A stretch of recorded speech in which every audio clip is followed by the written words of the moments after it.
আসসালামু আলাইকুম ওয়া রাহমাতুল্লাহি ওয়া বারাকাতুহু। নাহমাদুহু ওয়া নুসাল্লি আলা রাসূলিল কারীম। আম্মা বা'দ। সম্মানিত দর্শক শ্রোতা কেমন আছেন? আশা করছি আল্লাহর অশেষ রহমতে ভালো আছেন। আজ ২৮শে জুন ২০২৫ ঐতিহাসিক সোহরাওয়ার্দী উদ্যানে ইসলামী আন্দোলন বাংলাদেশের এক ঐতিহাসিক সমাবেশ অনুষ্ঠিত হয়েছে। এই জনসমাবেশ থেকে আমাদের শিক্ষা গ্রহণ করার মতো অনেক আছে। আমরা ইতিপূর্বে দেখেছি যে সমস্ত কওমি ঘরানার উলামায়ে কেরাম মিলে সোহরাওয়ার্দীতে জনসমাবেশে লক্ষ লক্ষ মানুষের ঢল হয়েছে। আমরা দেখেছি শাপলা চত্বরের সেই ঐতিহাসিক সমাবেশে লক্ষ লক্ষ মানুষের ঢল হয়েছে।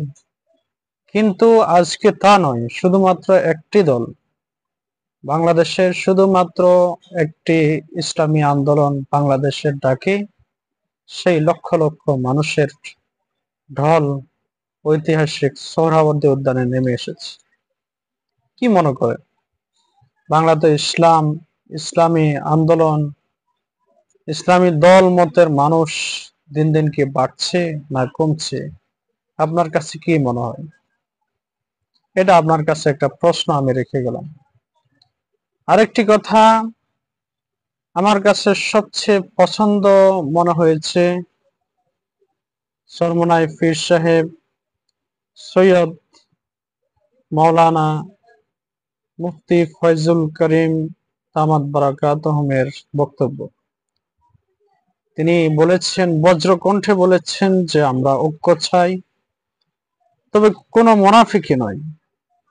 বাস্তবেই ইসলামী আন্দোলন বাংলাদেশ জামাতে ইসলামী, এনসিপি, নুরুল হক নুরুর যে দল, এভাবে মঞ্চে উপবিষ্ট ইসলামী এবং ইসলামিক সমমনা যেসব দলের নেতাকর্মীরা উপস্থিত ছিলেন, তারা সবাই বাস্তবে যদি এক এবং ঐক্যবদ্ধ হয়ে সামনের নির্বাচনে প্রত্যেকটি জায়গায় একজন প্রার্থীকে দিতে পারে এবং প্রচেষ্টা করে নির্বাচিত করতে পারে, তাহলে অচিরেই ইসলামের জয়গান, ইসলামের কালেমা খচিত পতাকা এ বাংলাদেশের সর্বত্র উড্ডীন হবে।